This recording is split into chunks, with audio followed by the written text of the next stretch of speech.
कृपानिधान श्री रामचंद्र भगवान की।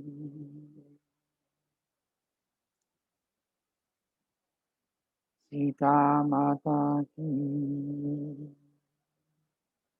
हनुमान जी महाराज की।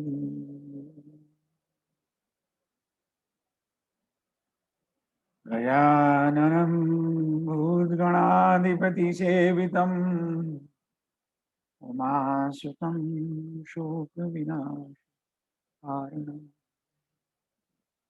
कपटिजम्बुफलसारभक्षितं नमामि विघ्नेश्वरपादपङ्कजम्। अतुलितबलधामं हेम शैलाभदेयं धनुजवनकृशानुं ज्ञाननामकरणं सकलगुणनिधानं वानराणां देशं रघुपतिप्रियभक्तं पात्रजातं रामाय रामभद्राय रामचन्द्राय वेदसे रघुनाथाय नाथाय नाथाय सीताया पतये नमः। शान्ताकारं भुजगशयनं शान्ताकारं भुजगशयनं पद्मनाभं पीतं वासवसानं नवकमलदलस्पर्धिनेत्रं प्रसन्नं मां मुखमणिमिल्लोचनं नीलगामं नालाङ्काभीतं गरुडपुण्ड्रतां शतनुनाथशेषकोटिप्रविष्टं शान्ताकारं भुजगशयनं पद्मनाभं विष्णुं कर्पूरगौरं करुणावतारं संसारसारं भुजगेन्द्रहारं सदा वसन्तं हृदयारविन्दे भवं भवानी सहितं नमामि। बोलो शंकर भगवान की जय। सभी बंधु बांधवों का, कथा प्रेमियों का, श्रोताओं का आज के इस कथा सभागार में हार्दिक स्वागत है। आप सभी को मेरे सादर प्रणाम। प्रभु की असीम कृपा से हम इस सभागार में आज फिर उपस्थित हैं। आइए एक बार बड़े भाव के साथ हनुमान चालीसा का पठन पाठन करें, हनुमान जी को याद करें। श्री गुरु चरण सरोज रज निज मन मुकुर सुधार बरनउँ रघुबर विमल यशु जो दायक फल चार। बुद्धिहीन तनु जानिके सुमिरौं पवन कुमार बल बुद्धि विद्या देहु हरहु कलेश विकार। जय जय जय हनुमान ज्ञान गुण सागर जय कपीस तिहु लोक उजागर। रामदूत अतुलित बल धामा अंजनी पुत्र पवन सुत नामा। महावीर विक्रम बजरंगी कुमति निवार सुमति के संगी। कंचन बरन विराज सुबेसा कानन कुंडल कुंचित केसा। हाथ वज्र और ध्वजा विराजे कांधे मूंज जनेऊ साजे। शंकर सुबन केसरी नंदन तेज प्रताप महाजगवंदन। विद्यावान गुणी अति चातुर राम काज करबे को आतुर। प्रभु चरित सुनबे को रसिया राम लखन सीता मन बसिया। सूक्ष्म रूप धरि सियहि दिखावा, विकट रूप धरि लंक जरावा। भीम रूप धरि असुर संहारे, रामचंद्र जी के काज सवारे। लाए सजीवन लखन जियाए, श्री रघुवीर हर्ष उर लाए। रघुपति कीनी बहुत बड़ाई, तुम प्रिय भरत ही संभाई। सहस बदन तुम रो यश गावे, अस कहीं श्रीपति कंठ लगावे। सनकादिक ब्रह्मादि मुनीसा, नारद शारद सहित अहिसा। जम कुबेर दिगपाल जहाँ ते, कवि को विधि कह सके कहाँ थे। तुम उपकार सुग्रीव ही कीना, राम मिलाए राजपद दीना। तुमरो मंत्र विभीषण माना, लंकेश्वर भय सब जग जाना। जुग सहस्त्र योजन पर भानु, लील्यो ताहि मधुर फल जानू। प्रभु मुद्रिका मेली मुख माही, जलधि लांघे गए अचरज नाही। जलधि लांघि गए अचरज नाही, दुर्गम काज जगत के जेते। सुगम अनुग्रह तुम रे ते, राम द्वार के तुम रखवारे। होत न क्या बिनु पैसारे, सब सुख लहे तुम्हारी सरना। तुम रक्षक काहू को डरना, आपन तेज समारो आपे। तीनों लोक हाकते कांपे, भूत पिशाच निकट नहीं आवे। महावीर जब नाम सुनावे, नासे रोग हरे सब पीड़ा। जपत निरंतर हनुमत बीरा, संकट से हनुमान छुड़ावे।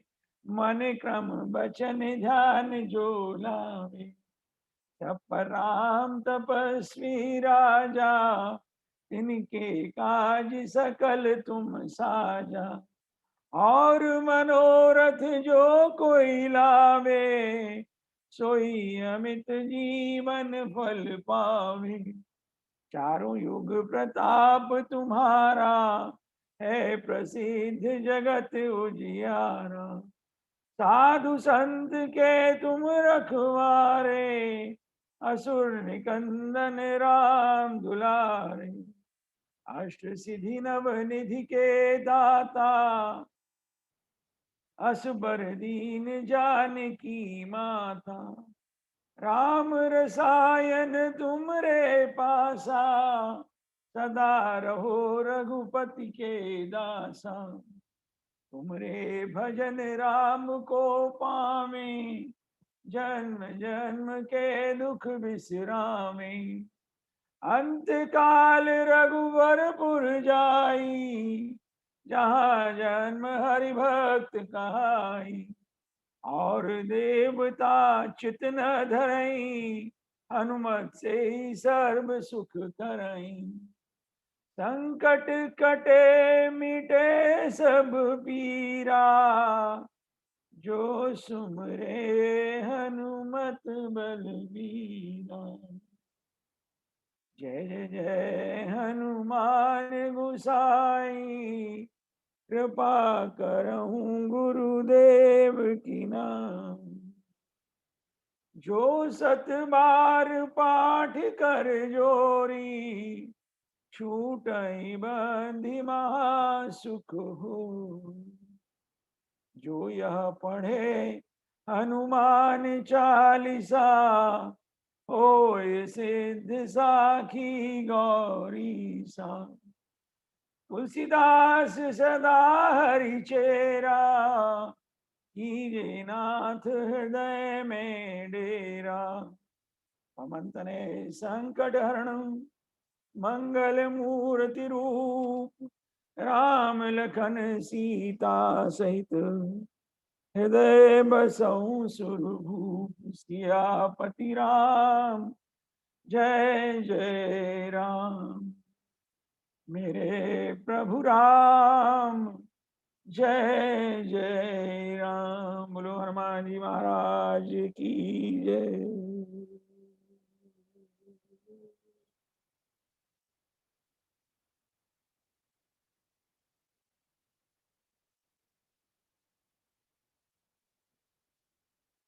आज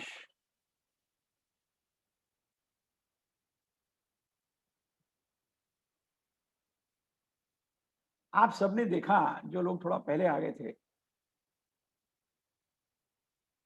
मैंने जूम सभा को ज्वाइन कर लिया और जूम सभा को ज्वाइन करने के बाद मेरा कनेक्शन टूट गया।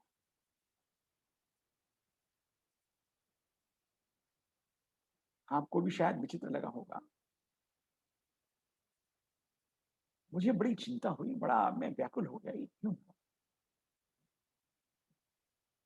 संभवतः कोई विकार रहा होगा। आमतौर पे हमारे निवास पर जो इंटरनेट कनेक्शन है वो बहुत अच्छा है और उसमें आमतौर पे विकार होते नहीं।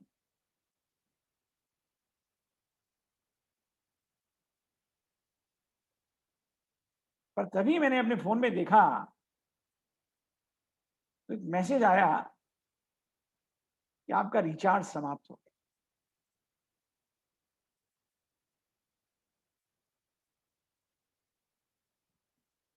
खैर, हमारी पत्नी ने तभी की तभी वो रिचार्ज कर दिया और मैं आप सबसे दोबारा जुड़ सका। पर दर्शन की बात यह है कि जीवन में पुण्यों का रिचार्ज कब खत्म हो जाए और कब बुलावा आ जाए पता नहीं। अतः सब लोग अपना अपना आध्यात्मिक और धार्मिक रिचार्ज करते रहें और उसी कड़ी में आज के इस संस्करण को हम आगे बढ़ाते हुए आज शिव चरित्र का दर्शन करेंगे। देखिए, मैं हर बार ये कहता हूं कि भगवान शंकर ने पार्वती को कथा सुनाई। मेरे शब्दों पर देखिए, अगर आप गौर करें, भगवान शंकर ने पार्वती मां को कथा सुनाई।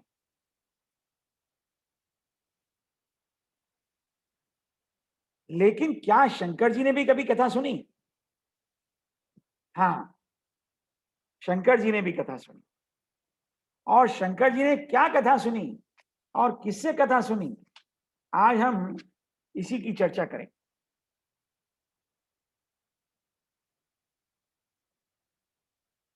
जब एक बार, तुलसीदास जी लिखते हैं, जब एक बार भगवान शंकर जो है, मैं कई बार उस चौपाई को पढ़ता हूं,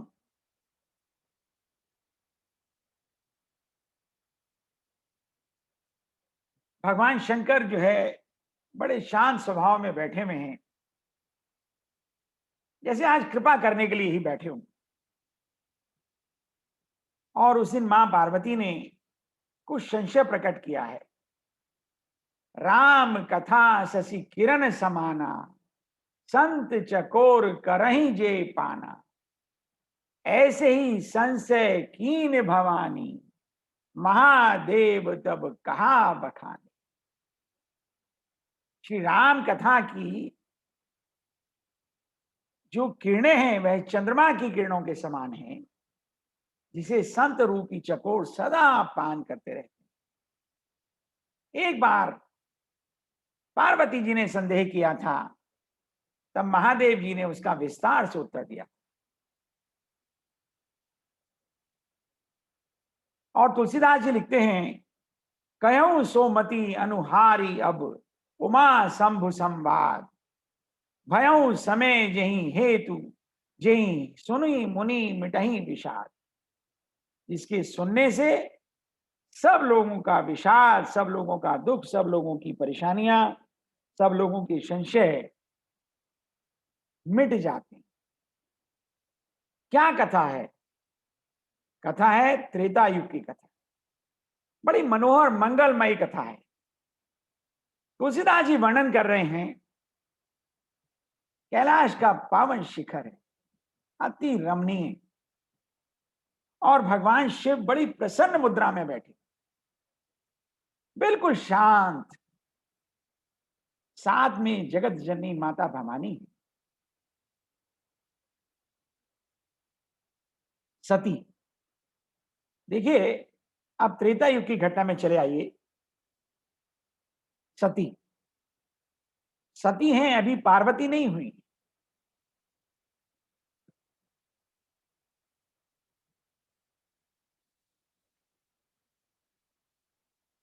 थोड़ा व्यवधान है, थोड़ा सा समय चाहिएगा।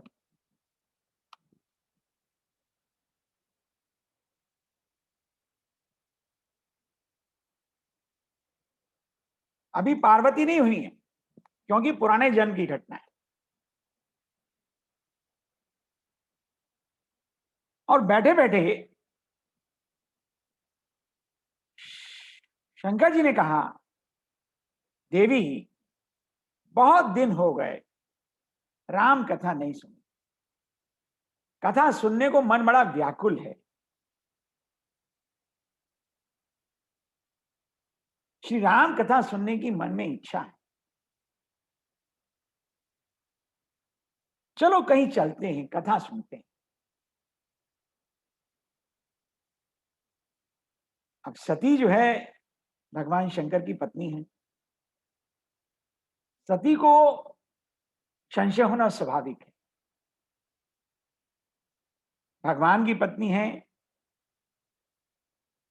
तुरंत बोल पड़ी, अरे भगवान, ऐसा कौन है जो आपको कथा सुनाएगी? आप तो स्वयं राम कथा के रचयिता हैं। ऐसा कौन कथावाचक हो गया इस भूमि पर जो भगवान शंकर को कथा सुनाएगा, उनकी रची हुई कथा सुनाएगा? रच महेश मन मानस राखो। प्रभु, आपने तो वो कथा मन जनमानस का मन रखने के लिए रखी है, और आप ही वो कथा सुनना चाहते हैं। कौन कथावाचक है जो आपको कथा सुनाएगा? शंकर जी बोले, हाँ है। सुदूर दक्षिण में कुंभज राम के ऋषि बहुत सुंदर कथा करते हैं, बहुत मधुर भाव से कहते हैं। चलो ऋषि के मुख से कथा सुनते हैं। और यहां से भगवान शिव और सती कैलाश छोड़कर दूर दक्षिण में गोदावरी के तट पर निकल पड़े। बड़ा मांगलिक प्रसंग है, और बड़ी मांगलिक चौपाई तुलसीदास जी ने लिखी है। एक बार त्रेता युग माही, एक बार त्रेता युग माही,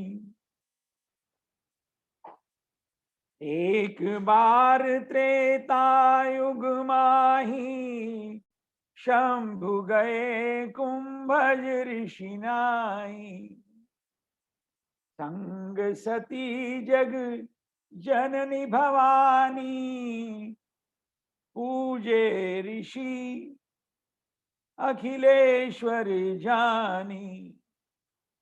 एक बार त्रेता युग माही, त्रेता युग की कथा है। भगवान शंकर सुदूर दक्षिण में गए। शायद शंकर जी ने ये रीति चलाई होगी कि कथा सुने तो अकेले ना सुने, पति और पत्नी साथ सुने, साथ मिलकर सुने। कारण, शायद कारण यह है कि अगर पुरुष कथा सुने तो घर में झगड़ा। क्या झगड़ा? सारे दिन कथाओं में घूमते रहते हो, घर का कोई काम नहीं करते। मैं तो काम कर करके थक गई, लड़की बड़ी हो रही है, इसके लिए कोई रिक्शा देखने की जरूरत नहीं, सब लड़कियों की शादी हो गई पड़ोस में, तुम्हें कोई फुर्सत मिले जब तो। और पत्नी अकेली कथा सुने तो और ज्यादा झगड़ा। सारे दिन बाबाओं में घूमती रहती है, घर का भी कोई ख्याल है कि नहीं है, चाय भी खुद बना के पीनी पड़ती है, सारा घर फैला बसरा पड़ा रहता है। अपनी कथाओं से फुर्सत मिले तो घर की तरफ ध्यान दे कोई। जब दोनों कथा सुनते हैं तो कोई झगड़ा नहीं। इसलिए गोस्वामी जी ने लिखा है, संग सती जग जननी भवानी। भगवान शंकर जो है मां जगत जननी भवानी के साथ, पार्वती के साथ, पार्वती नहीं बनी सती के साथ कथा सुनने गए। दूसरा बड़ा दर्शन, बड़ा सुंदर दर्शन है इस चौपाई में, विचार करने की बात है। घर से कितनी दूर की यात्रा शंकर जी तय कर, कहां कैलाश, सुदूर उत्तर में, कितनी ऊंचाई पर, हम लोग जाने के भी नहीं सोच सकते। और हम दक्षिण में नहीं रहते, लेकिन हम जाने के लिए कभी सोचते भी है तो रूह कांप जाती। और कहा गोदावरी का किनारा सुदूर दक्षिण में, कितनी लंबी दूरी तय की। तुलसीदास जी संभवतः भगवान शंकर ये संदेश देना चाहते हैं, कथा में मीलों की दूरी नहीं, मन की दूरी बाधक। अगर कोई रुकावट है तो मील की दूरी से नहीं होगी। अगर कथा करने का मन है, कथा सुनने का मन है, तो आप कहीं पर भी जाकर के कथा सुन लें। मन में कथा की इच्छा होनी चाहिए, कथा के लिए प्रेम होना चाहिए, आप कथा अवश्य सुन लें। तीसरा दर्शन, आप सब लोग भी तो यहां पर सुदूर, संजय जी देखिए, सुदूर पृथ्वी के दूसरे कोने से कथा सुनने के लिए उपस्थित हो जाते हैं।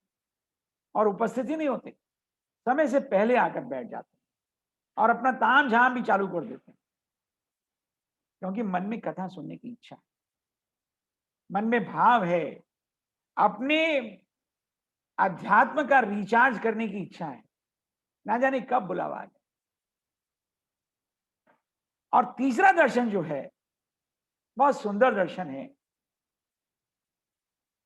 कुंभज ऋषि। किससे सुनने जा रहे हैं? कुंभज ऋषि से। कुंभज ऋषि कौन है? कुंभज ऋषि एक ऐसे ऋषि हैं जिनका जन्म जो है घड़े से हुआ। अब मैं आपको कहूं घड़े से हुआ तो आपको बड़ा अजीब लगता है, अरे घड़े से कोई पैदा हो सकता है? ये कोरी कपोल कल्पना है, घड़े से किसी का जन्म हो सकता है? नहीं नहीं नहीं। अगर मैं आपसे कहूं फ्लास्क से हुआ, अगर मैं आपसे कहूं टेस्ट ट्यूब से हुआ, ओ आप तुरंत मानेंगे हाँ पॉसिबल पॉसिबल।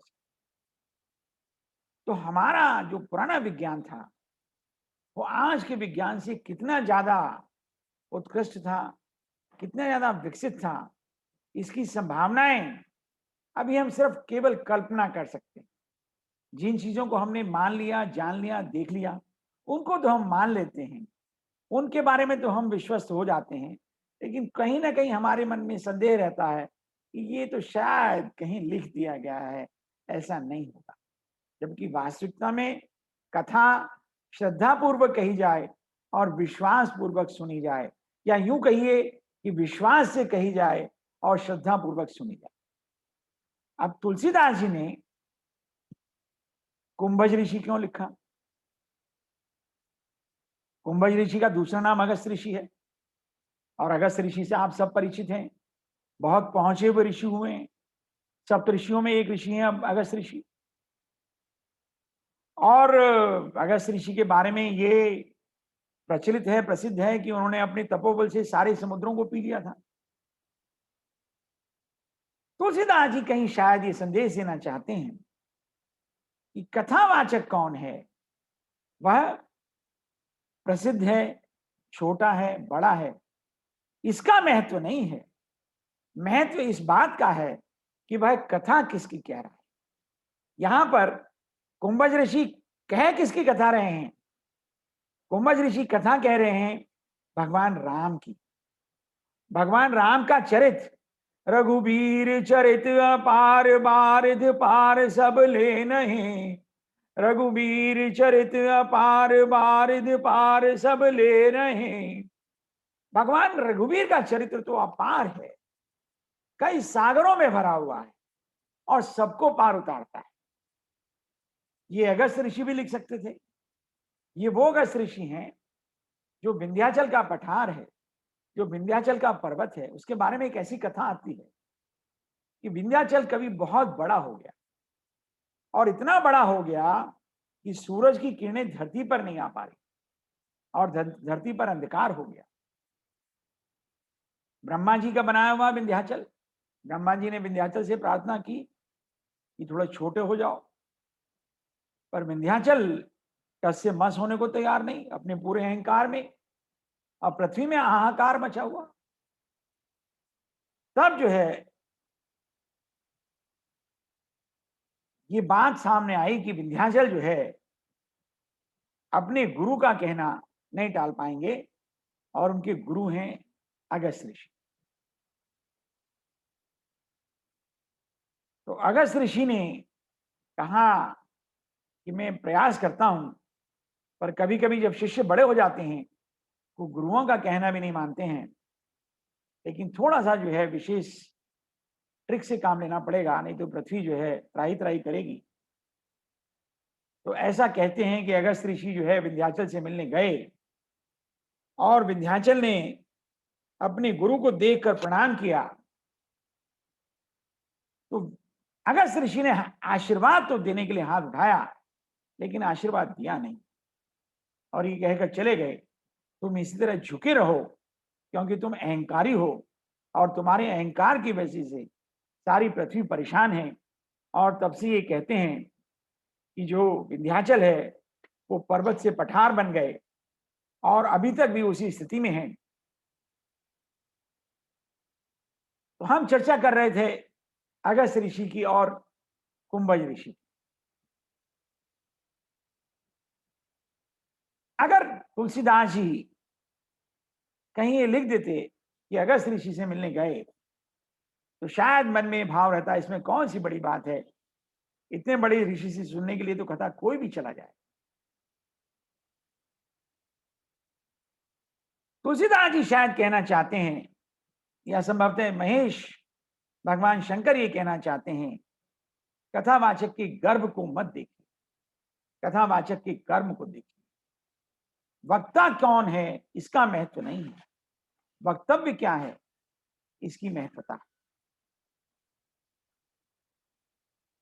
कभी कभी छोटे और हल्के लोगों के लिए मन में विचार आता है ये कौन है, इनकी कथा तो हमने सुन रखी है, इससे बड़े बड़े लोगों की कथा सुन रखी है, ये क्या कथा सुनाए।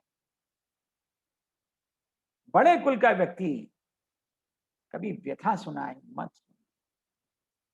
छोटे कुल का व्यक्ति, छोटा व्यक्ति कथा सुनाए वहां बैठ जाइए, रम जाइए, भगवान की कथा में खो जाइए। ये मंगलमयी कथा उद्धार कर सकती। शंकर जी जो है बड़े श्रद्धा के साथ, बड़े प्रसन्न भाव से, बड़े श्रद्धा रूप से अगस्त ऋषि के आश्रम में आए हैं। साथ में सती हैं। देखिए कितना बड़ा दर्शन है। भगवान शंकर जो है जगत गुरु होकर, जगत के विधाता होकर, भगवान होकर भक्त के आश्रम में पहुंचे। इसलिए पहुंचे कथा सुन। बोलिए शंकर भगवान की जय। जब भगवान शंकर जो है अगस्त ऋषि के आश्रम में पहुंचे हैं तो अगस्त ऋषि जो है ब्रह्मचारियों के बीच में बैठे हुए थे, चर्चा कर रहे थे। दूर से भगवान शंकर को आते हुए देखा है, सब कुछ छोड़ दिया, उठकर दौड़े हैं और बड़े मनोभाव से भगवान शंकर को साष्टांग प्रणाम किया है। देखिए कितनी कृपा रही हो, कितने कितने गुणवान होंगे, कितने शक्तिशाली होंगे, जिनके यहाँ जो है भगवान शंकर बिना बुलाए कथा सुनने के लिए गए।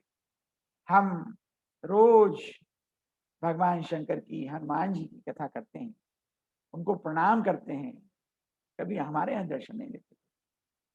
उल्हाना नहीं है, क्योंकि हमारी पात्रता नहीं है, हम वहां तक नहीं पहुंच पाए हैं, हम उस कक्षा के विद्यार्थी भी नहीं, हम उस भूमि के कण के मात्र भी नहीं। शायद अपनी पात्रता बढ़ाने की आवश्यकता है। जब भगवान शंकर वहां पहुंचे हैं और बड़े मनोभाव से शंकर जी को साष्टांग प्रणाम किया है, तो कुंभज ऋषि के मन में बड़े मनोभाव आ रहे हैं, हे प्रभु आप यहां पधारे हैं, मेरी कोई इतनी क्षमता नहीं है, मेरा कोई ऐसा यज्ञ भी नहीं है, मेरा कोई ऐसा तप भी नहीं है जो इतना बड़ा फल दे सकता है मुझे।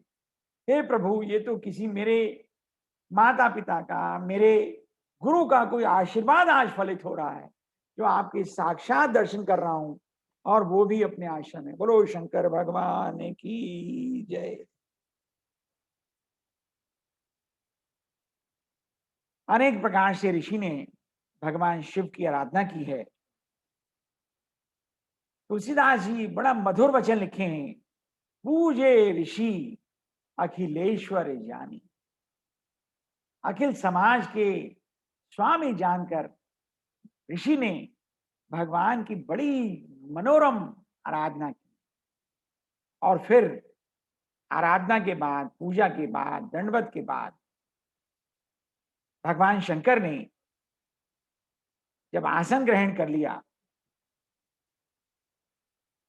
तो कुंभज ऋषि ने पूछा, प्रभु कैसे आना, अपने आने का तात्पर्य तो कहें। अब देखिए यहां दूसरा दर्शन है। आमतौर पर श्रोता जो है वो वक्ता की पूजा करता है। भगवान शंकर ये कह रहे हैं कि हम आपके मुख से कथा सुनना चाहते हैं, और यहां श्रोता जो है, वक्ता जो है, वो श्रोता की शरण पड़ रहा है। पर थोड़ा सा कुछ गड़बड़ हो। साधु का सरल स्वभाव देखकर माता सती का अहंकार जग गया। दक्ष की बिटिया है ना, बहुत छोटी छोटी बातों में अहंकार जग जाता है हम लोग। कोई प्रणाम कर दे तो अहंकार, करता क्यों नहीं, हम इतने बड़े जो हैं, सारी दुनिया हमें प्रणाम करती है, ये भी करता है, हमसे छोटा है ना, कोई ना करे तो अहंकार। ओ कि इतनी हिम्मत, अब आंखें भी नहीं मिलाते, छठी का दूध याद ना दिला दिया ना, तो हमसे बढ़िया कोई नहीं। साधु की सरलता का मां सती ने कुछ गलत असर लगा। मां सती से मैं क्षमा करता हूँ, क्षमा याचना मांगता हूँ कि थोड़ा सा मुझे ये कथा कहना पड़ रहा है। शायद सती को कहीं ये लगा कि शायद साधु कहीं डर गया, इतने बड़े श्रोता हैं, खुद मेरे आश्रम में चलकर आए हैं, कैसे कथा सुनाऊंगा, कहीं कुछ त्रुटि हो गई तो।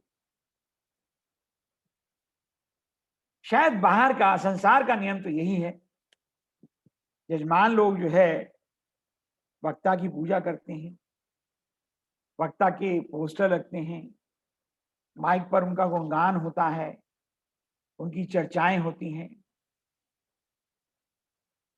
यजमान लोग, समिति के लोग उनके साथ पूजा करते हैं, उनको ऊंचे आसन पर बैठाया जाता है। शायद यही परंपरा है, पर कुंभज ऋषि की परंपरा थोड़ी सी शायद अलग है। उनके लिए जनता जनार्दन है, जनता सर्वोपरि।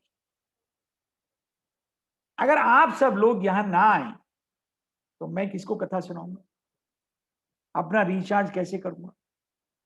इसलिए मैं हर बार आपका हृदय से धन्यवाद करता हूं कि आप अपना बहुमूल्य समय निकाल करके इस सभागार में जुड़ते हैं और मेरा रिचार्ज करने में और अपना रिचार्ज करने में एक दूसरे के सहायक बनते हैं। मैं प्रभु से फिर दोबारा से कामना करता हूं, प्रार्थना करता हूं कि इस कथा सभागार के सभी श्रोताओं को, उनके परिजनों को, उनके पुरजनों को सदा सुखी रखें, उनके सब पापों का हरण करें। बोलो शंकर भगवान की जय। माता जगत जननी भवानी की जय।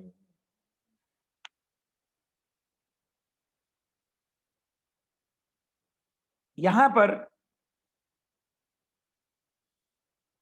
बड़े ऊंचे आसन पर भगवान शंकर विराजमान है, मां सती साथ में।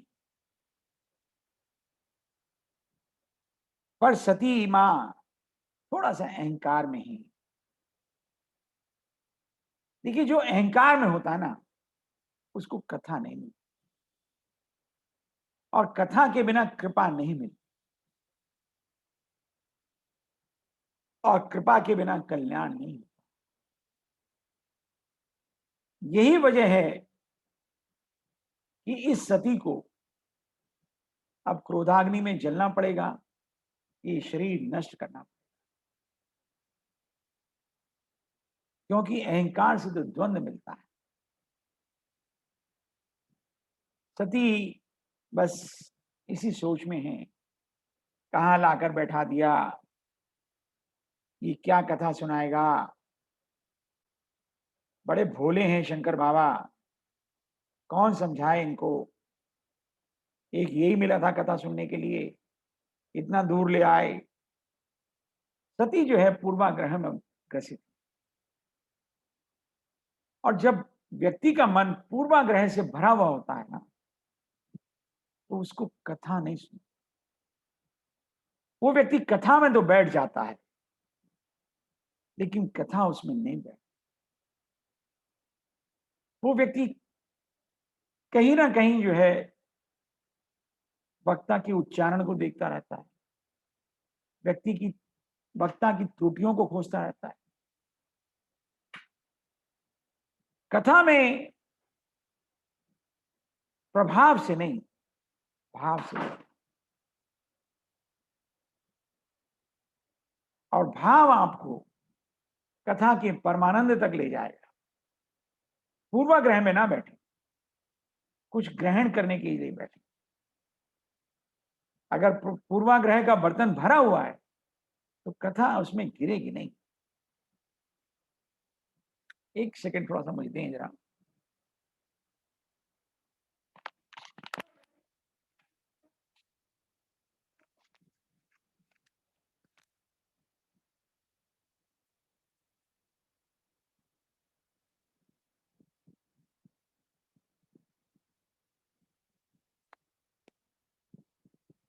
अब शंकर जी जो है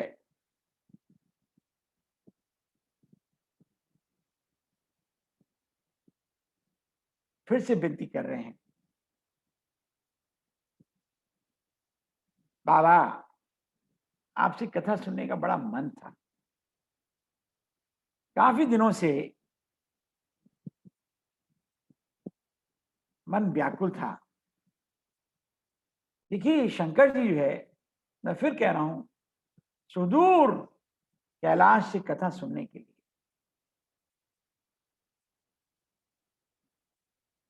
इतनी लंबी यात्रा तय करके आए, और कथा की यही विशेषता है। बड़े बड़े ध्यानी, बड़े बड़े ज्ञानी, बड़े बड़ी गाड़ियों वाले लोग,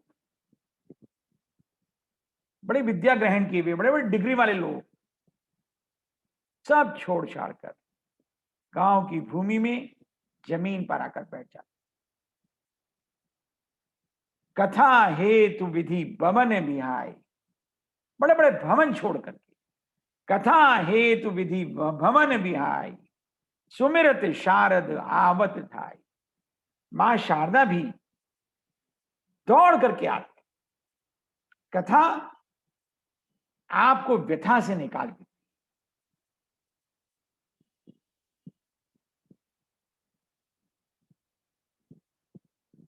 और कथा सुनने के लिए दूर दूर से आना पड़ जाता है। पता चलना चाहिए कि वहां कथा हो रही है, कथा का प्रेमी तुरंत पहुंच जाता।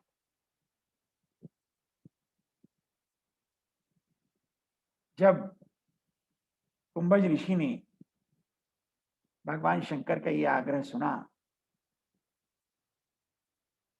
तो ऋषि की आंखों से आंसू आ गए।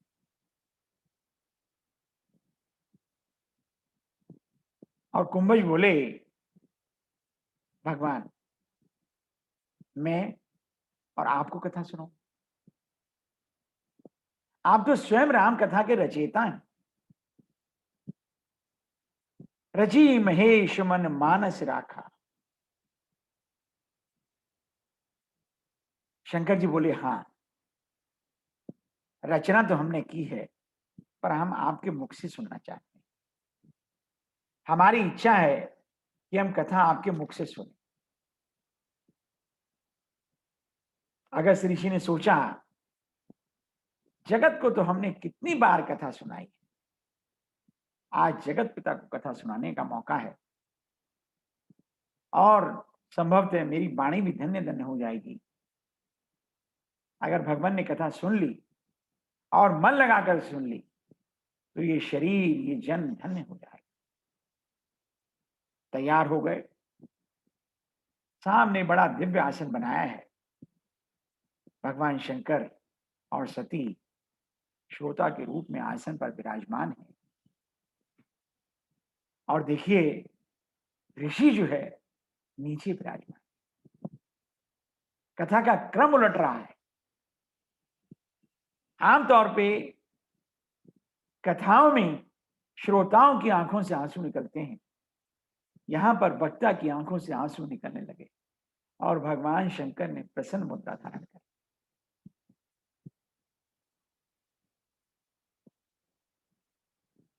भगवान शंकर ने कथा से पूर्व कथा का जजमान के रूप में संकल्प लिया है। कुंभज ऋषि को आशीर्वाद दिया है।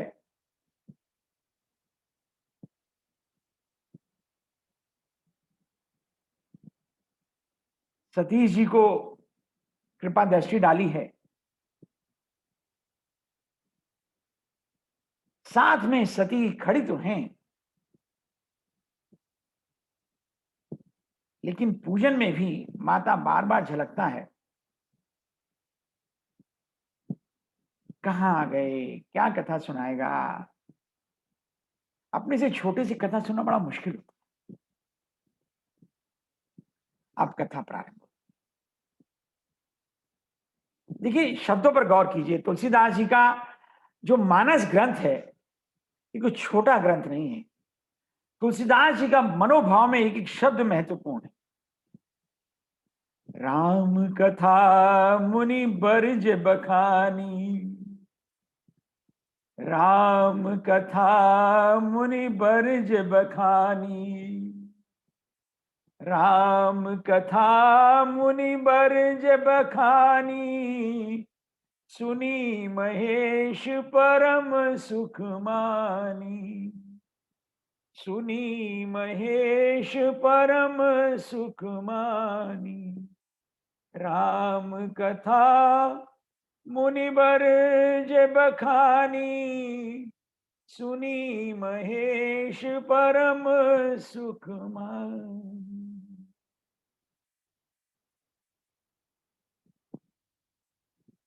ऋषि के मुख से राम कथा की वर्षा हो रही। राम कथा मुनि बरज बखानी, वर्षा हो रही है, लेकिन कथा सुनी किसने? सुनी महेश।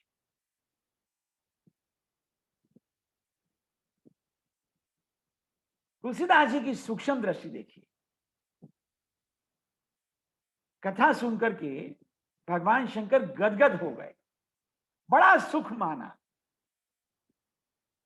गोस्वामी जी ने सती को श्रोताओं में से निकाल दिया।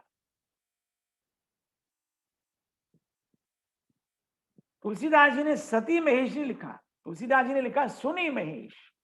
तुलसीदास जी लिख सकते थे सुनी सती महेश, लेकिन नहीं, तुलसीदास जी ने केवल सुनी महेश लिखा।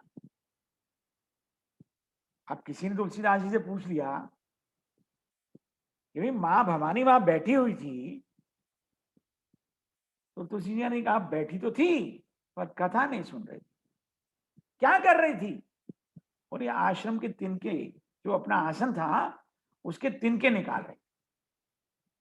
शरीर तो कथा में बैठा था, लेकिन मन में कुछ और चल रहा है, इसलिए मन में कथा नहीं बैठी। मन में क्या चल रहा था? पूर्वाग्रह चल रहा। मैं महाराज दक्ष की बेटी हूं, मैं भगवान शंकर की पत्नी हूं, जो कथा के रचयिता हैं, विश्व विधाता हैं, जगत गुरु हैं। और ये ब्राह्मण, छोटा ब्राह्मण है, ये क्या कथा सुनाएगा? ये तो पहले से ही डरा हुआ है, साष्टांग प्रणाम कर रहा है।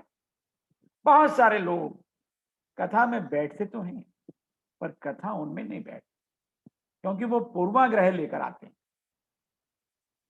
बुद्धि का अहंकार लेकर कथा में बैठेंगे तो कुछ नहीं मिलेगा, कथा में सिर्फ खींच लेकर जाएंगे। अमृत की वर्षा होती है कथा में। राम कथा अमृत है। अगर खाली बुद्धि लेकर आएंगे, श्रद्धा के पात्र को खोल करके रखेंगे, तो हो सकता है अमृत की 2-4 बूंदें इस पात्र में गिर जाएं। पात्र में अगर पहले से ही पूर्वाग्रह भरकर लाएंगे तो खींच के अलावा कुछ नहीं मिलेगा। श्रवणम का बहुत बड़ा महत्व है। नवधा भक्ति में श्रवणम को सबसे पहली भक्ति बताया गया है। भगवान राम जो हैं, जब वाल्मीकि जी के आश्रम में पहुंचे हैं और वाल्मीकि जी से भगवान राम ने अपने रहने के लिए कुछ उपयुक्त स्थान पूछे, तो वाल्मीकि जी ने कहा है, हे प्रभु, आप मेरे से स्थान पूछते हैं, आप सब कुछ जानते हैं, सर्वज्ञ हैं, जगत के रचयिता हैं, लेकिन फिर भी आप मुझसे पूछते हैं, तो मैं जगत कल्याण के लिए आपको कुछ बताता हूं। सबसे पहले वाल्मीकि जी ने कहा है, हे प्रभु, आप उनके कानों में रहिए जिनके कान आपकी कथा सुनते हुए कभी आघाते नहीं, कभी थकते नहीं, कभी बोर नहीं होते। जैसे समुद्र जो होता है ना, उसमें नदियां आती रहती है, आती रहती हैं, आती रहती हैं, निरंतर 24 घंटे, तुम भी आ जाओ, तुम भी आ जाओ। कभी समुद्र आघाता नहीं, कभी समुद्र ये नहीं कहता नहीं नहीं नहीं मैं पूर्ण हो गया, बस अब रहने दो। समुद्र कहता है तुम चली आओ, चली आओ, चली आओ। जाने बिनु न होई परतीति। सुनना क्यों आवश्यक है? तुलसीदास जी ने बड़े मधुर भाव में लिखा है, क्योंकि जब तक सुनेंगे नहीं, जब तक जानेंगे नहीं। जाने बिनु न होई परतीति, बिनु परतीति होई नहीं प्रीति। प्रीति बिना नहीं भक्ति दृढ़ाई, जिमि खगपति जल के चिकनाई। जब तक सुनोगे नहीं, जब तक जानोगे कैसे? और जब तक जानोगे नहीं तो मिलोगे कैसे? जब विभीषण जो है भगवान राम के पास पहुंचे हैं, तो प्रभु राम ने पूछा कि तुम मेरे तक आए कैसे? तो विभीषण ने कहा, प्रभु, हनुमान जी ने आपकी इतनी सुंदर मंगलमयी कथा सुनाई कि मन में विचार जागा, क्यों ना चलकर उस श्याम सुंदर शरीर का दर्शन किया जाए बोलो श्री हनुमान जी महाराज की जय। तो इसलिए जब भी कथा सुने मनोभाव से सुने, मन लगाकर सुने और पूर्वाग्रह से ग्रसित होकर ना सुने। चाहे कहने वाला सतीश हो, चाहे कहने वाला कोई और बड़ा वक्ता हो, लेकिन वह क्या कह रहा है, उसका वक्तव्य कैसा है, उसको बड़े प्रेम भाव से सुने। अगर हम अपने अहम को छोड़कर कथा में बैठ जाएं और मन लगा करके कथा सुन लें, तो यही भक्ति है। प्रथम भक्ति संतन करी संगा, भगवान राम स्वयं बोले। नवधा भक्ति में भगवान राम ने अपने मुख से बोला, प्रथम भक्ति संतन करी संगा, दूसरी रति मम कथा प्रसंगा। पहली भक्ति तो है कि संतों का संग, यानी कि आप जो है सभागार में आकर बैठ जाइए। रविवार को शाम को 8:30 बजे सभागार ज्वाइन कर लीजिए। दूसरी रति मम कथा प्रसंगा। देखिए, पहली भक्ति में कोई कंडीशन नहीं, आप बैठ जाइए बस। दूसरी भक्ति में थोड़ा सा कंडीशन भगवान ने लगा दी है।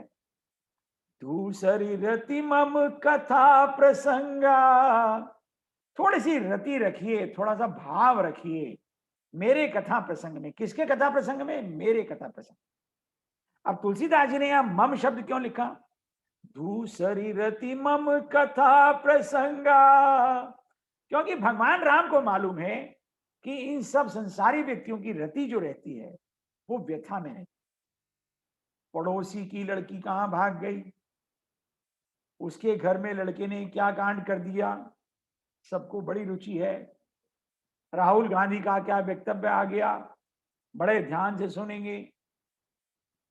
मोदी जी ने क्या कह दिया, बड़े चाव से सुनेंगे, लाइक भी करेंगे, उस पर कमेंट भी लिखेंगे, सारी बातें करेंगे।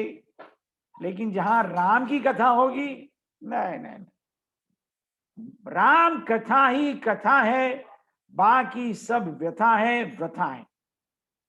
हम सबका कथाओं में अनुराग है, लेकिन कौन सी कथाओं में अनुराग है, इसको भगवान ने स्पष्ट कर दिया कि अगर भला चाहते हो तो मेरी कथा में अनुराग रखिए। भगवान को क्या जरूरत थी मम कथा मम कहने की? क्योंकि भगवान को, जैसे मैंने अभी कहा, कि भगवान को मालूम है कि ये संसारी लोग हैं और माया इन सबको डस लेगी और इनको मेरी कथा में रति नहीं आएगी, इनको व्यथा में रति आएगी। इसलिए भगवान ने खुद लिखा, दूसरी भक्ति मम रति मम कथा प्रसंगा, प्रथम भक्ति सब संतन करी संगा। और कथा सुनने के लिए क्या चाहिए? कान चाहिए। तो वाल्मीकि जी ने भगवान राम से कहा, हे प्रभु, आप ऐसे कानों के बीच में जाकर बैठ जाइए, वहां रहिए जहां आपकी कथा सुनी जाती। और कथा सुनने के लिए कितने कान चाहिए? हरि गुण सुनी सहस्र दस काना। 2 कान जो है भगवान की कथा सुनने के लिए काफी नहीं, 10,000 कान चाहिए। इतनी बार कथा सुनिए कि कई कई हजार कान भी कम होने लग जाएं। 2 कान जो है कथा से तृप्त ना हो।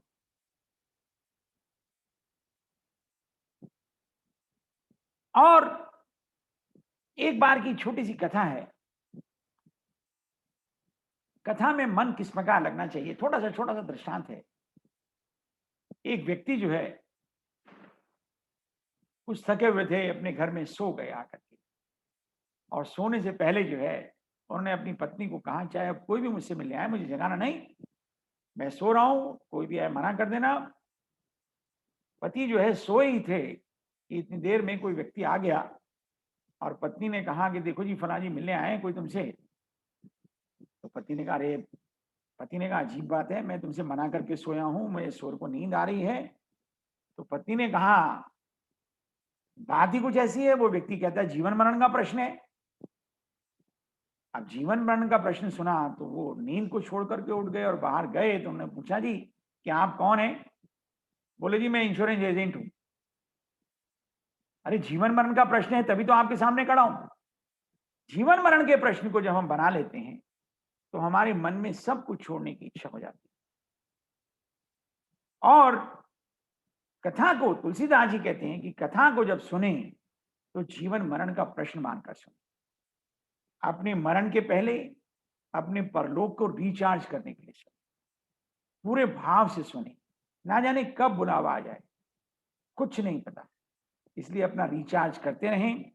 तुलसीदास जी ने बड़े मनोभाव से लिखा है कि राम कथा जो है इस कलयुग के मलिमल को धोने के लिए सबसे सुंदर साबुन है। तुलसीदास जी लिखते हैं, रघुवंश भूषण चरित यह नर सुनहि जे गावहीं। तुलसीदास जी ने ये जो दोहा लिखा है, पूरी मानस लिखने के बाद अंत में लिखा है कि कलयुग के मलिमल को हरने के लिए सबसे सुंदर जो चित्र है, सबसे सुंदर जो चीज है, वह है राम कथा। रघुवंश भूषण चरित यह नर सुनहि जे गावहीं। कलिमल मलोमल धोई बिनु श्रम राम धाम सिधावहीं। कलिमल मनोमल धोई बिनु श्रम राम धाम सिधावहीं। सत पंच चौपाई मनोहर जनि जो मन उर धरे। दारुण अविद्या पंच जनित विकार श्री रघुबीर हरे। चाकी कृपा लवलेश ते मति मंद तुलसीदास हूँ। पायो परम विश्राम राम समान प्रभु कहीं कहूँ। बोलो श्री रामचंद्र भगवान की जय। एक छोटा सा वृतांत है। जब तुलसीदास जी जो है अयोध्या छोड़ करके एक बार ब्रज में चले गए, और ब्रज में तो आप जानते हैं कृष्ण की पूजा होती है, और ब्रज के पंडे बड़े चतुर थे। उन्होंने कहा कि अब देखते हैं कैसे ये भगवान कृष्ण के आगे हाथ जोड़ते हैं, कैसे उनकी पूजा करते हैं। और तुलसीदास जी भगवान राम के भक्त हैं, तो तुलसीदास जी ने लिखा, कांच भी बरनूं आपकी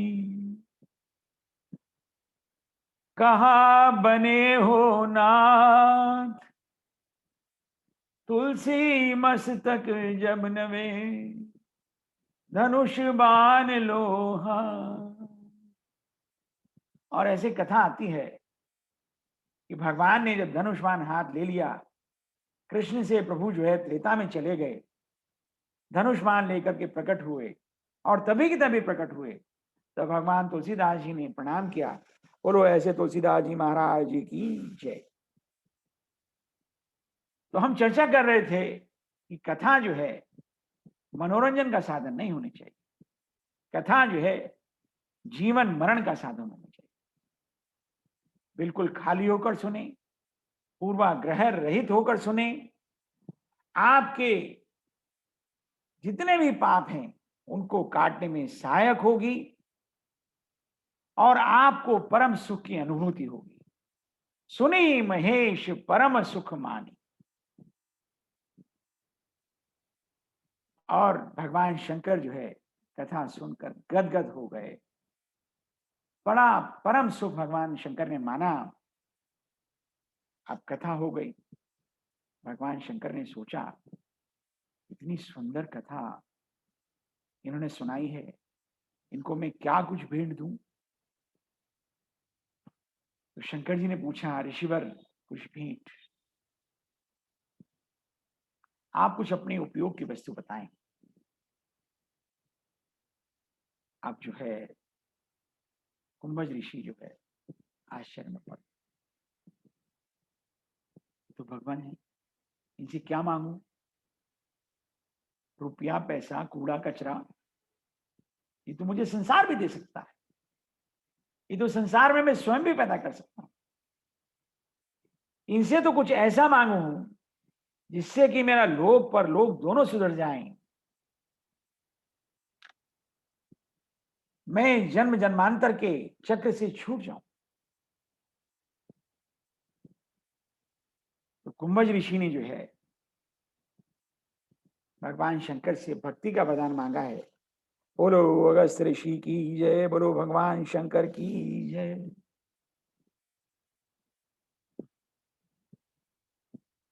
और भगवान शंकर ने कुंभज ऋषि को अधिकारी समझकर भक्ति का वरदान दिया है। और मैं ये समझता हूं आप सब भी इस भक्ति के अधिकारी धीरे धीरे बन रहे हैं, और मैं भी आपके साथ थोड़ा थोड़ा इस भक्ति के सागर में कभी कभी थोड़े समय के लिए अपनी बैटरी रिचार्ज करने के लिए यहाँ आ जाता हूँ।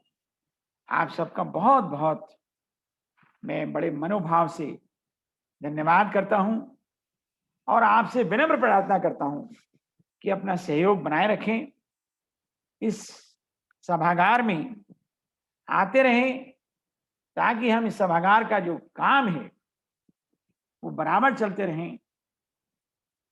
और अगर हम ये सब बराबर बराबर चलते रहेंगे तो हमें भगवान से प्रार्थना करने की आवश्यकता नहीं पड़ेगी। हमें भगवान के आग मंदिर में केवल धन्यवाद देने की आवश्यकता पड़ेगी। हे प्रभु, आपका दिया सब कुछ है, इतना वैष्णव कुल, इतना धन धान्य वैभव, मानव शरीर, इतनी सिद्धि प्रसिद्धि, इतना सब कुछ आपने प्रभु दिया है। अब मुझे कुछ मांगने की आवश्यकता नहीं है, मैं तो केवल आपकी स्तुति करना चाहता हूं कि ही विधि स्तुति करहूं तुम्हारी।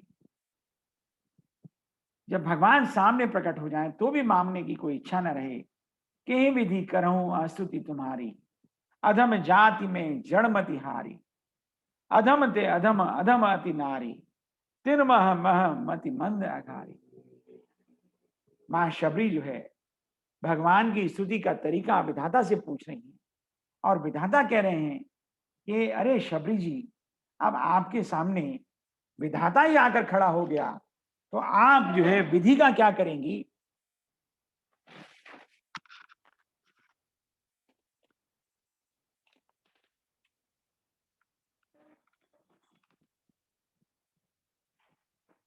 आप विधि का क्या करेंगी, आप तो बस बैठ जाइए। और उसके बाद जो है कथा समाप्त हुई। भगवान शंकर जो है वहां पर कथा सुनने के बाद कुछ समय रहे, और भगवान राम के तुलसीदास जी लिखते हैं, कहत सुनत रघुपति गुण गाथा, कछु दिन तहां रहे गिरिनाथा। कहत सुनत रघुपति गुण गाथा, कछु दिन तहां रहे गिरिनाथा। मुनिसन विदा मांगी त्रिपुरारी, चले भवन संग दक्ष कुमारी। कुछ दिन जो है भगवान राम के गुणों का श्रवण मनन और गायन करते हुए भगवान शंकर वहां कुंभज ऋषि के आश्रम में रहे। उसके बाद कुंभज ऋषि से विदा लेकर के, आज्ञा लेकर के भगवान शंकर जो है अपने भवन की ओर चले, और साथ में दक्ष कुमारी सती हैं। इसके आगे की कथा, अब भगवान शंकर ने विदा ले ली है, इसके आगे की कथा आपको आगे कभी सुनाएंगे। अब तक के लिए यहीं, बोलिए शंकर भगवान की जय, सब श्रोताओं की जय, बोलो गणेश जी भगवान की जय, कृपा निधान श्री रामचंद्र भगवान की जय, माता पार्वती की जय।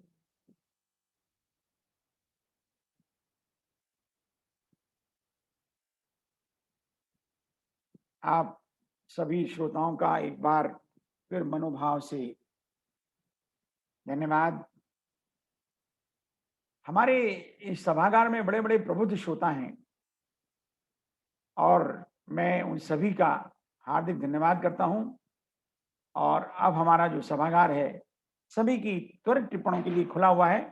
आप जो भी कुछ कहना चाहें, अपने मन के भाव व्यक्त करना चाहें, प्लीज करें।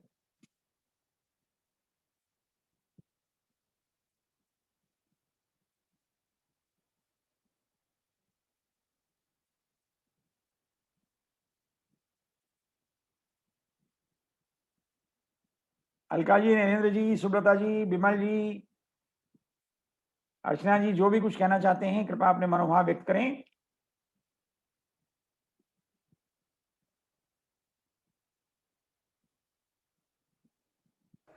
डॉक्टर नरेंद्र जी, आपका स्वागत है। प्रणाम। बहुत बहुत प्रणाम आपका। हम अहोभागी हैं कि डॉक्टर सतीश जी जो जिस तरह से आप तन्मयता के साथ में प्रभु की भक्ति में लीन होकर के हम सबको उसी स्टेज के अंदर पहुंचा देते हैं कि हम पूरे हृदय से और दिमाग से जो है भगवान की भक्ति में लीन हो जाते हैं। इसके लिए बहुत बहुत धन्यवाद आपका। और आपने जो आज कथा सुनाई कि जो एक्चुअली में हमारे जो ब्रह्मा है, विष्णु महेश है, जिन्होंने ये सृष्टि बनाई, इसको चलाया और इसको जो है विनाश की तरफ या जो भी है उसकी तरफ लेकर के गए, जैसे शंकर जी के बारे में ये प्रसिद्ध है।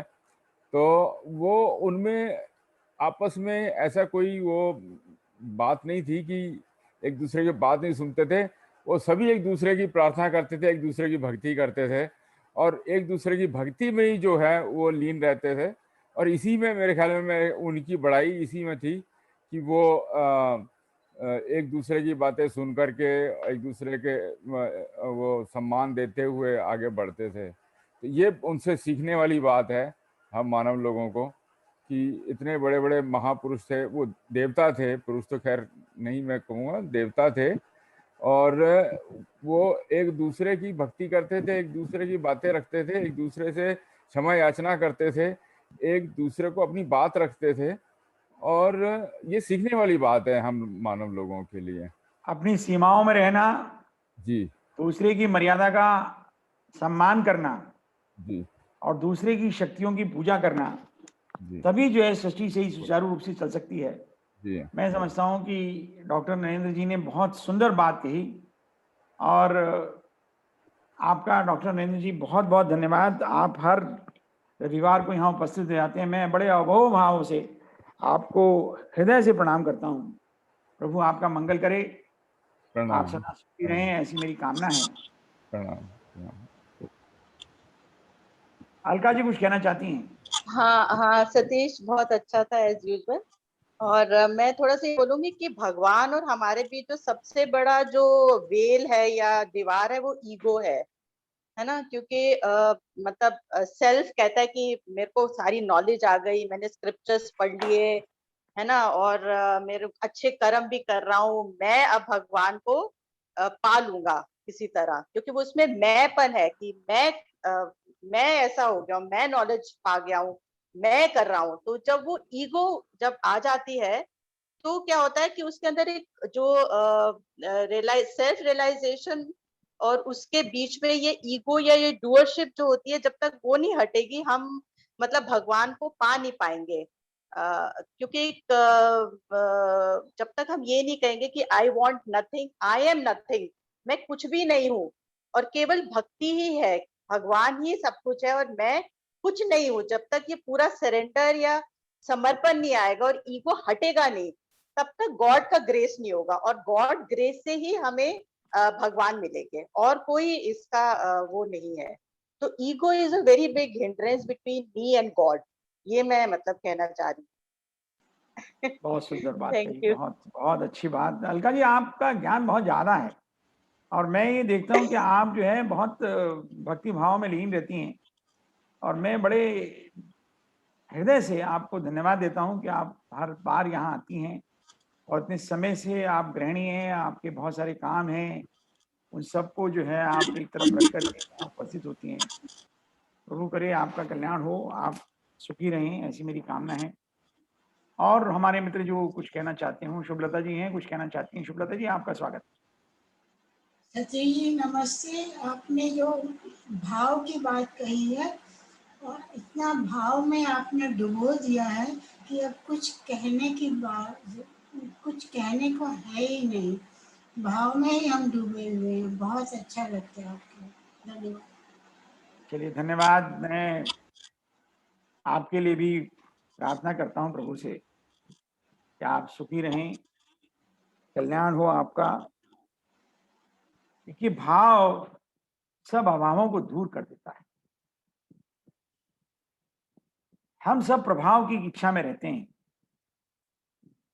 जब हम भाव में आ जाते हैं तो हो सकता है कोई हमें हमारे भाव में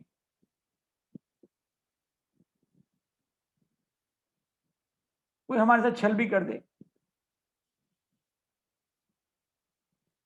लेकिन भाव वाला व्यक्ति जो है कभी छल से भी विचलित नहीं होता। श्रद्धा जो है भाव पैदा करती है।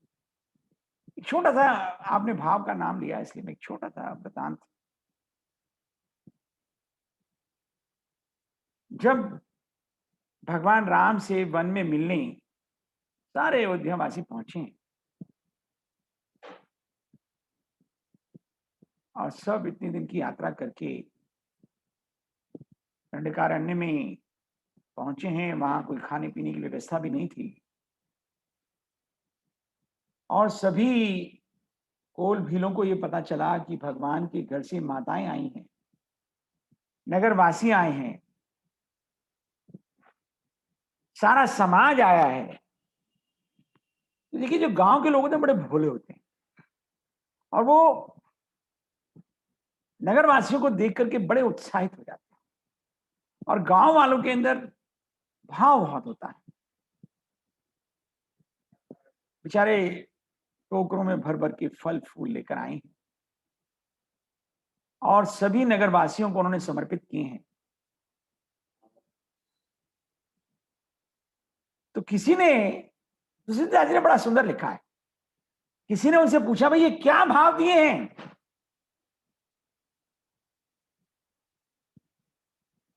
तो उन्होंने कहा इनका कोई भाव नहीं।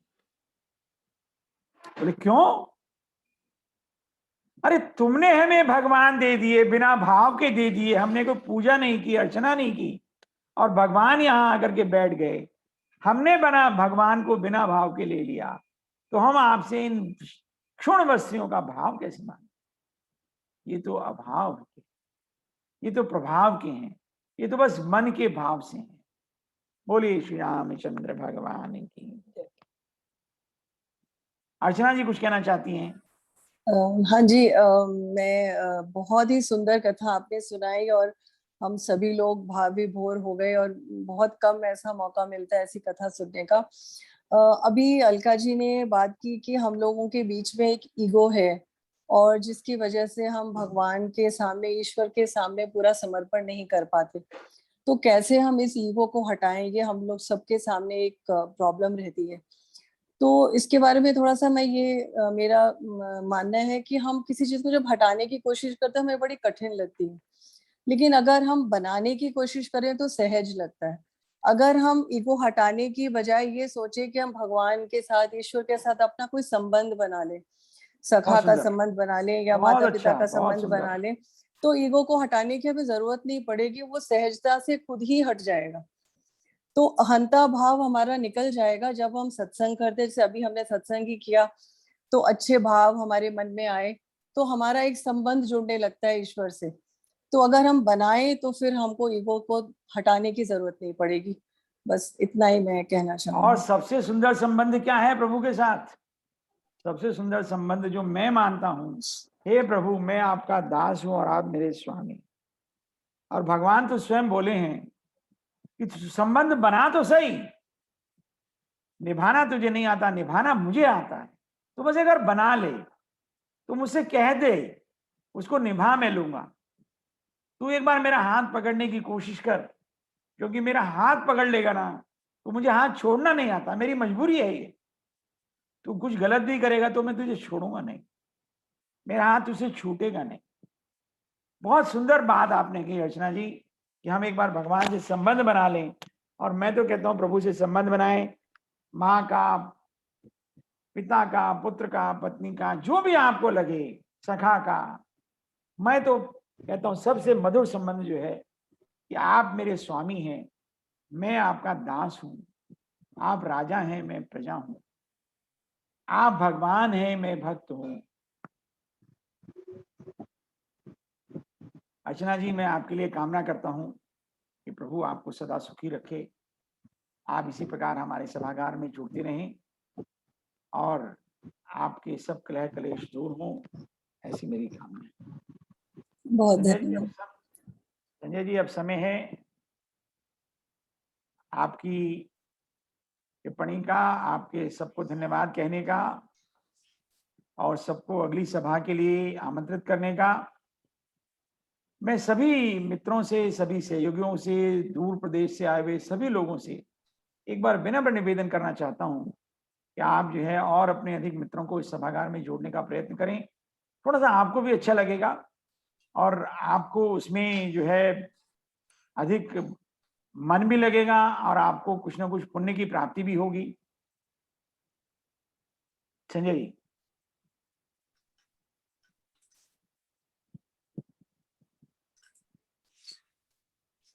I want to thank all of you for being here. To me, what I learned today is that we learn to recognize each other's boundaries, learn to respect each other's strengths, but most of all, respect each other. So thank you for spending the time and thank you for giving us the bhakti. Thank you all.